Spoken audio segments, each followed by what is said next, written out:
तो भाई लोग खेसारी लाल यादव के नए गाने पे यामिनी सिंह का गजब का हो रहा है तांडव यानी डांस। इसी के बारे में आप सभी को बहुत ही बड़ी खबर देने वाला हूं, जो कि आप लोग टीवी स्क्रीन में पीछे देख सकते हैं। खेसारी लाल यादव का ही गाना बज रहा है, उसी पे यामिनी सिंह रील बना रही हैं। हाँ तो दोस्तों, इसी के बारे में आप सभी को बहुत ही बड़ी खबर देने वाला हूँ।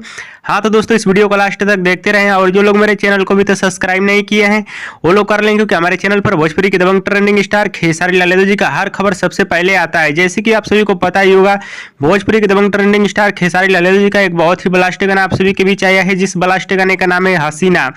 और ये गाना 10 मिलियन क्रॉस कर चुका है यूट्यूब पे, और उसी की खुशी में यामिनी सिंह ने एक और नया रील बनाया है, जो कि आप लोग देख सकते हैं। गजब का डांस करते हुए नजर आ रही है। ये डांस वीडियो आप सभी को कैसा लग रहा है हमें नीचे कमेंट बॉक्स में जरूर बताइएगा, और इस वीडियो को आप लोग पूरा जरूर देखिएगा। और दोस्तों, भोजपुरी के दबंग ट्रेंडिंग स्टार खेसारी लाल यादव और यामिनी सिंह का वीडियो पसंद है तो ज्यादा से ज्यादा लाइक करें, कमेंट करें, शेयर करें, सब्सक्राइब करें। धन्यवाद।